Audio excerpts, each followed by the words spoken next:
Blitz dragons make a baby if they rub their purple Mewtwo's together. That's right, we're talking about the reproductive lore of the mating manual for the final dragon type, the Blitz dragon. In prior videos, we discussed how the Eastern dragon, also known as the Sky Dancer dragon, has a reproductive system of a chicken. It might be one underwater cave that you may not be able to back yourself out of. You might just lose your head to the cervix of a tank dragon, also the Western style dragon. But what is so special about the jet-powered dragon known as the Blitz dragon? If you want an original character in the mating manual to be a part of the breeding team, you only got 4 days left to join the Diamond Guild, or if you just want to support the mating manual, go ahead and grab a Ruby Gold. But as professor of the Fantasy Physiology and Reproductive course, I do have bad news for the men and women and the in-betweens out there who unfortunately are all about getting in dragon guts. Unfortunately, due to the reproductive system, there is no going into, nor is there something going into you when it comes to a Blitz dragon.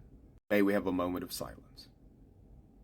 Because Blitz dragons have something called a Volo pad, and the Volo pad is basically like a contactless charger for your phone, except it gives DNA instead of electricity. And so for Blitz dragons to reproduce, basically what they do is they put those pads together and they rub them viciously together. And that basically sends signals to the back of the pads to start making DNA. And then what they do is they have DNA on both sides along with eggs. And then they literally just transfer the DNA across via the pads into the uteruses of the dragon. And yes, by the way, my esteemed students, you may remember that this egg is in the style of the Eastern dragon, and this is what an unfertilized egg looks like. And for DNA, we use something called a Tower, which is a DNA package. It is not a sperm. So you may be thinking, Professor Dark, something isn't right here. If they just rub their pads together, then how do they choose who gets pregnant? Well, that's the best part. They don't. If they rub and pads together, there's a good chance they could both end up getting pregnant. That is right. Blitz dragons do not have males or females. They are both hermaphroditical.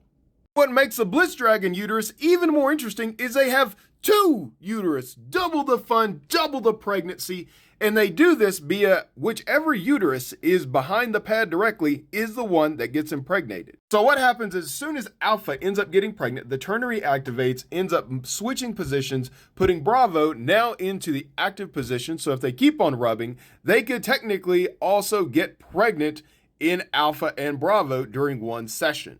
Then when it's time to give birth, you'll notice that there are two literal unique organs. You have the lichen cup, which is named after the man who discovered it, lichen, and the satyr's flap because of how satyrs in this world basically behave. There's some lore behind it. We're not going to get into it in this video, but effectively the lichen cup connects to the bottom of the uterus, and then the egg just falls out. The satyr's flap basically opens up right above the anus, and then it falls out, giving them effectively a cloaca.